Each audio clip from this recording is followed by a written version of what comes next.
Okay, ito naman ang pag-usapan natin, mga kababayan. Wow, grabe ah. Etong si Ping Lacson at si Joel Villanueva parang nagkakainitan ngayon, mga kababayan. Bakit? Dahil po kahapon ay nakita natin ang mga reporter, mga ka-GP Natics, ay hinarang etong si Senator Joel Villanueva. Bakit ba hinarang, mga kababayan? Siyempre, tinatanong po ito tungkol doon sa recommendation po ng Blue Ribbons Committee na kung saan po ay rekomenda sila na makasuhan, mga ka-GP. At tinanong itong si Senator Joel Villanueva at init na init po ang kanyang ulo at nagyayabang. Ay nako ha, Senator Joel, ito po mga ka-GP Natics.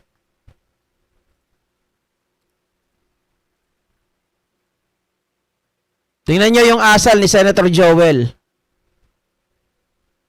Sir. Who's the blue report? There's a draft. The draft report, sir. One person or the entire committee? Sir, no, it's just a draft here. Draft pa lang siya. The committee? Tingnan mo, galit na galit siya, no, mga kababayan. Who is the blue ribbon? Sabi niya ganon. Only one person or the entire committee? Sabi niya ganon. Dahil nga si, di ba, tatlo po yung nag-atras, si Win Gatchalian, Mig Subiri, at itong si JBR ito. Inurong po nila or binawi yung kanilang perma para sa rekomendasyon na makasuhan po itong si Joel Villanueva, Chis Escudero, at itong si Jinggoy Estrada. Kaya itong si Joel Villanueva galit na galit dahil nga, mga kababayan, ayaw niya na siya po ay makasuhan. Ayaw niya po na siya po ay makulong. At ayaw niya, mga kababayan, na yung pangalan niya ay masangkot dito sa flood control scandal. Samantalang, Diyos ko, tinuturo na nga lahat ng ebidensya, di ba? Na naglalabi rin siya. Dito kay dating Secretary Manuel Bonoan, kinakausap itong si Henry Alcantara, mga kababayan, para po i-follow up yung kanyang mga project. Oh. Sir. Who's the blue report? Who's the blue ribbon? There's a draft. The draft report, sir. One person or the entire committee? Oo. Sir, no, it's just a draft here. Draft Ganun pa siya, oh. Yabang no? Yabang Talaga pa lang siya. The committee or the person? 'Di ba? Ang yabang. Pero mga kababayan, si Ping Lacson ay nanindigan. Kahit ganito ang asal nitong si Joel Villanueva, si Sen Lacson ay sinabi niya na paninindigan niya po ang kanyang rekomendasyon kahit nasaan makarating dahil tama ang ebidensya na nagtuturo, mga kababayan, na itong si Joel Villanueva, Jinggoy Estrada, at itong si Chis Escudero ay mga kasangkot. Sir, was there really a draft committee report? There is. And it was being routed yesterday, kaya lang yung iba, sabi nila gusto muna nilang mabasa at maintindihan. And in accordance with our rules of procedure governing inquiries in aid of legislation, alam mo, customarily, nagra-route na lang kami, pero kung susundan natin yung rules, talagang kailangan merong meeting yung committee to discuss the contents of the draft committee report. So, it will remain as a draft unless signed by at least 11 in this case, kasi ang membership ng Blue Ribbon 17 Opo. plus regular, plus 3 ex officio, so that makes 20. So majority nito is 11 with 11 signatories at least to make it an official committee report that can be reported out for deliberation.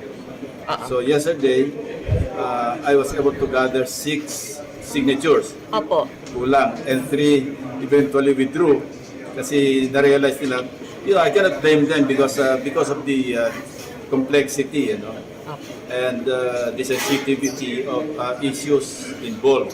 Ay, so ibig sabihin, 6 pala yung nakuha diyang pirma, 3 yung nag-withdraw. Yun nga yung binabanggit ko kanina, si Subiri, Ejercito, at itong si Win Gatchalian, mga kababayan. Sabi ni Lacson, I cannot blame them kasi nga sa complexity. Including personalities, Kasi yung iba nabasa rin nila. Mm. So they really want to go into the motion of reading and understanding before they affix their signature. And ako naman, chairman ako, and the chairman is not the committee. One signature na ako doon. So, Apo. yun. Sir, there was a document leaked, may mga Yun nga eh, Apo. parang nanggaling doon sa office ni Senator Lapid. Nako, Senator Lapid meron kang meron kang lihim. Ano ba to? Kakampi ka rin ba ng mga DD shit na to? Kasi bakit kailangan na i-leak mo, 'di ba? Bakit kailangan manggaling sa iyo? Pero again, guys, kailangan 11 daw ang signatory para mairekomenda. Okay? Ito ngayon ay draft pa lang. So, yung rekomendasyon hindi po mangyayari kapag sa committee report ay kulang. Kailangan, kasi ang total nila kasama yung mga ex officio ay 20. Yung mga members plus ex officio is a total of 20. So, kailangan, mga kababayan, pag i-divide mo yan, di ba 10? So, para lumamang 11. Kailangan 11 na pirma ang makuha doon. Si Lacson, hindi pwedeng kahit na sabihin niya na ilalaban niya to, hindi pa rin po ito magpupursu, hindi pa rin ito magpo-prosper kapag kulang po yung pirma. Kailangan at least 11. So, medyo nakakalungkot mga ka-GPnatics. Okay, yung gusto mangyari ni Ping Lacson dito na papanindigan niya. Kaya lang, how could he able, mga kababayan, na ito ay mag-prosper kung kulang sa pirma. So sa makatuwid, walang yatong mga to, kaya ang yabang-yabang, sabi niyang ganun, who's the blue ribbon? Is it only one person or is it the entire committee? Diba? So, mamaya tatanungin ko bakit, kasi ang binigyan lang namin kopya yung mga nanghingi. And I'm sure na hindi magagaling yung leak sa aking opisina because they were very careful in the handling of the document kasi alam namin ano pisan yun. May recommendation po, sir, na pakasukan yung ilang mga senador. Is that something na kailangan pag-usapan ng maigi? Kasi align yun sa practical realities. Sa ground kasi, ang nangyayari, those that are being recommended for the filing of criminal and administrative charges, anto na all of them are already undergoing preliminary investigation. Yung iba nga may warrant na So, as long as our committee report and the recommendations therein are aligned with the practical realities, ibig sabihin nandiyan walang problema. But, kung sa mga amendments na papasok sa aming discussion mamaya, merong po kontra doon sa realities on the ground, medyo may problema kami. Because so kabang-abang pala yung mga ka-GPnatics. Kabang-abang talaga yung February 9. Maraming mangyayari kasi pagdedebatihan kung ano bang mangyayari dito kasi in reality sabi dito is aligned doon sa nangyayari or doon sa investigasyon. Kasabot talaga, 'di ba? Pinapakita ng ebidensya, kasabot talaga itong mga to. Kaya lang, mga ka-GPnatics, paano niya makukumbinse yung mga kasamahan nila para makagather ng 11 votes? Kasi wala nga mangyayari kung kulang Oo. the committee report itself will not be aligned with what is actually happening sa ground. So maninindigan kayo doon sa pagpapakaso sa ilan sa inyong mga kasamahan kasi that's the reality on the It's already there. Papanindigan ko yun. No, while the committee report or the draft committee report was prepared by my staff under the guidance of the General Counsel, Attorney Gerard Mosquera, who used to be Deputy Ombudsman for Luzon and dating special, very competent. And while sila yung nagawa, kasi lawyers ang gagawa niyan, I will take full responsibility sa contents. Last night, while I was meeting, because diniscuss mo nga with the staff, binisita kami ni Senate President Soto and he also included his inputs which we accepted because ang concern nga yung mga personalities na may mention yun ang naging problema. Opo. Now I respect the opinion or opinions of my colleagues in this regard. So if I'm not able to gather or secure 11 signatures, then there will be no committee report. Will it cause Narinig yun na mga kababayan. Yun ang problema dito sa Senado. Okay? Gusto natin mahanap yung mga culprit. Gusto natin malaman kung sino yung mga may kinalaman at talagang nakinabang sa kaban ng bayan, na namantala sa pera ng bayan. Tapos may mga senador na dahil kaibigan nila, mga kababayan, ay ayaw nilang pumirma. 'Di ba? Ayaw nilang pumirma para magkaroon ng committee report. At ang committee report na to ay napakamahalaga dahil ito yung magiging daan para sa rekomendasyon ng pagkakaso kina Cheese, Jinggoy at Joel Villanueva. Sa makatuwid mga ka-GPnatics, parang ano tayo dito? Sumusuntok tayo sa buwan. 'Di ba? Parang sumusuntok tayo sa buwan ngayon. Dahil nga hindi natin makuha kahit na member ng majority ayaw pumirma dun sa committee report. 'Di ba? Parang nakakatarantado lang eh. Naghahanap kayo na mabiblame, naghahanap kayo ng mga kasabwat at mga magnanakaw sa gobyerno, tapos ayaw nyo na mapanagot ang mga taong ito. Will it cause distress yung mga contentious na names ng kapwa senador? No, not Distress to the Senate, it will not cause No, distress. not at all. Because yan ang rules namin eh. Kailangan merong at least majority or majority of the members ang pipirma sa draft committee report to make it unofficial committee report. Sir, So in the absence of 11 signatories, there is no committee report. pero paninindigan nyo, kunwari sir, di ba? Paninindigan nyo yung mga papakasuhan. Will May it cause... bottom line ako eh. Merong baseline na kung sino-sunod. Oo. Below that baseline, hindi ako papayag kasi nga it doesn't make sense na hindi ko i-recommend yung nangyayari na. After all, most of the documents used by the DOJ and the Ombudsman, even the ICI, came from the Blue Ribbon hearings. Tapos nadagdagan pa nga. So to go against what is happening already, yung mismong cases na hinahandle na undergoing preliminary investigation, even yung mga freezing ng AMLAC, andyan na eh. So we're just recommending what's already happening. Will it cause distress to the leadership yung pagpapakaso sa mga kasamahan nyo, sir? I don't know, kaya magko-focus kami ngayon. Okay, so mga kababayan, meron ditong hindi natin masyadong maunawaan. Pero one thing for sure, kapag hindi na-gather or na-establish yung 11 signatories, ibig sabihin walang committee report. Pero, hindi ibig sabihin walang rekomendasyon. Na hindi pwedeng mag-recommend si Ping Lacson nakasuhan etong mga ito. Kasi sabi niya mayroon akong baseline, ilalaban ko talaga to. Okay, mga ka-GPnatics. So sa pag-intindi ko ay pwede naman na kahit walang committee report, pero pwede naman siya magrekomenda. I don't know kung tama yung yung pagkakaintindi ko dito mga kababayan, kasi yung sabi niya na ilalaban daw niya kasi meron naman siyang baseline. Okay, sana nga totoo mga kababayan na pwede pa rin na magrekomenda even without the committee report. Usapan namin ng maayos. Sabi niyo But ako, I'm not taking it against my colleagues that they refuse to sign or even withdrew their signatures. Pero kapag wala yung presence ng wala yung hindi na establish yung 11 signatories or signatures, tapos hindi pwedeng magrekomenda ng charges versus Chis Escudero, Villanueva and Jinggoy Estrada. Nakaka-BS talaga. That's really a BS, mga kababayan. Super duper BS. 'Di ba? Mga protektor ng mga magnanakaw. Wala sa akin yun because it is in the rules eh. Ang masama kung wala sa rules and some of them are violating, then I'll take it against them. But they're following the rules. I'm also a stickler for rules.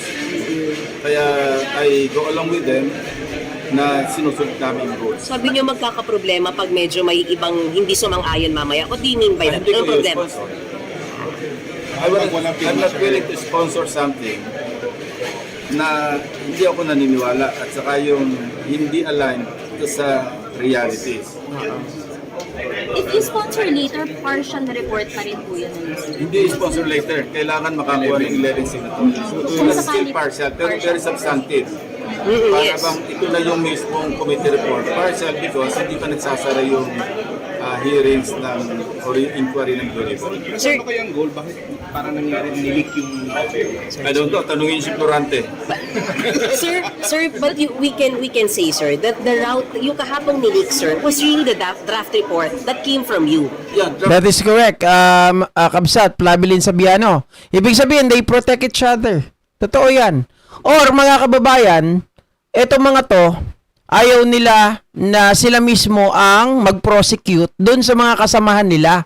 Dahil nga naman mga kababayan, ang pagdating sa politika kasi, 'di ba? Ayaw nilang magpakita na sila ay against this person or gusto nila may pakulong ito kasi baka pagdating ng mga susunod na panahon or in the future magbaliktad ang sitwasyon. Baka ito mga to naman ang tumulong sa kanila. Parang ganoon, 'di ba? Nagpoprotektahan talaga. talaga yun. Okay. And sir, Pero hindi pinaparecommend final yun. yung... That's not yet the committee report. And yung It is draft? subject to discussion. And yung draft, sir, you confirm na pinapa-recommend yung charges versus Senators Villanueva, Estrada, Hindi kasi sabi ko reality sa ground because we're recommending them to undergo preliminary investigation and they're already undergoing preliminary investigation. So why would we go against what's already happening? So sir, just to reiterate, hindi masama ang loob yung No, definitely not. Hindi masama ang loob. I welcome na i-discuss namin mamaya. I welcome all contrary opinions, dissenting opinions. If they don't want to sign, so be it. Because that's supposed to be the case because we have our rules to follow, rules of procedure governing inquiries in aid of legislation. Sir, since same naman po yung draft nyo at yung nag-leak, we can use it. Tama po ba, sir? We can No, use not it. yet, because it's only a draft. Hindi final. What if the final committee report hindi tama doon sa draft? Then ano po isa yung nire-report ninyo? But- I would encourage, I would appeal to media na hindi na lang yung final will furnish you a copy para doon nila i-base yung inyong reporting. Otherwise, i-display namin yun. Di ba? Sabihin namin, hindi yan ang report namin because that's not yet final. But you confirm na pinapakasuhan yung tatlong senador. At least that you confirm. Yeah, 6 people ang nandun. Okay, sir. Ex-Congressman Saldico, of course, Senator Bong Revilla, tapos Senator Cheese, lahat ng nag-PI ngayon, yun ang kasama doon. Senator Joel, Senator Jinggoy, Yeah. You confirm that. And ex-Congresswoman Mitch. But no, Okay. So, may nabanggit dito na nagpi-preliminary investigation na ngayon yung iba. Ibang mga kaso naman yun. In regard, mga kababayan, yung iba kasi may plunder, may malversation, di ba? So, ibang kaso yun. Iba pa tong pinapakumpirma or pinaparekomenda nitong si Senator Ping Lacson na ikaso dun sa mga yun. Kasi sa plunder ni Villanueva, malversation ba yung kay Villanueva?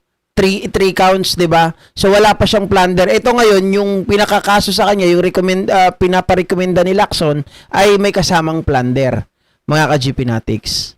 Okay? So kung hindi man makasuhan ng plunder itong sila Villanueva, alam naman natin umuurong na or umuusad naman yung iba pang yung mga kaso, yung mga malversation. 'Di ba? Sana mga kababayan, itong mga to ay maparusahan. Para nang sa ganun ay madala. Hindi yung magyayabang pa kasi yan pag yan ay na-dismiss yung mga kaso nila o kaya naman ay walang nangyari. Magyayabang yung mga yan. Na kesyo sila ay malinis, mga ka-GPnatics. Talagang lalandakan nila yan. Mga asar yan. At hindi yan titigil sa pagnanakaw. Kaya naman pala naming lusutan eh. Di magnakaw na lang tayo na magnakaw. Ganyan ang gagawin ng mga yan. Diba? Sabi ni Eloy Alcantara or Elroy, matagal nang gawain ng mga senador yan takipan ng kasalanan, kanya-kanyang diskarte sa nakawan. Si Zubiri, JB Ercito at Win Gatchalian mo ang sabit din sa insertion.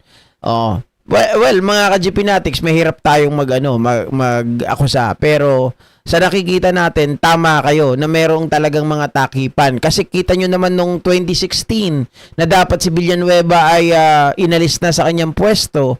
'Di ba? Sa pag-uutos po nitong si Ombudsman Conchita Carpio. Pero hindi po nangyari yon dahil nga prinotektahan din siya ng mga kapwa niya, mga senador. 'Di ba? Oh, kaya walang napaparusahan eh. Kasi sila mismo ang ayaw pong ipatupad.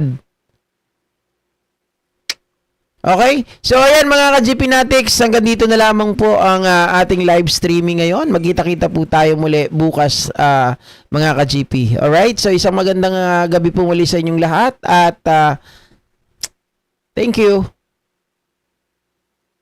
Tama, kaya walang pagbabago ang Pilipinas dahil sila mismo ang nakaupo. Ayaw nilang umunlad. Kasi, yung mga sarili nilang interes ang inuuna. Di ba, Joshua Agkawili? Yun ang kanilang mga, talaga, pinagtatakpan. Yun talaga ang kanilang pinangangalagaan. Salamat, Jamer Nova. Thank you. Aurora Argonza. Thank you. Dexter Baldestoy. Thank you. Alaga 143. Marilulay, sorry. Kahit anong sipag at galing ng presidente, kung yung nasa baba niya, mga bobo at tanga. Oy, Jenny Ramos, Pascachi, kakapasok lang, thank you. Okay, yung mga hindi nakaabot guys, mag-like na lang kayo at replay.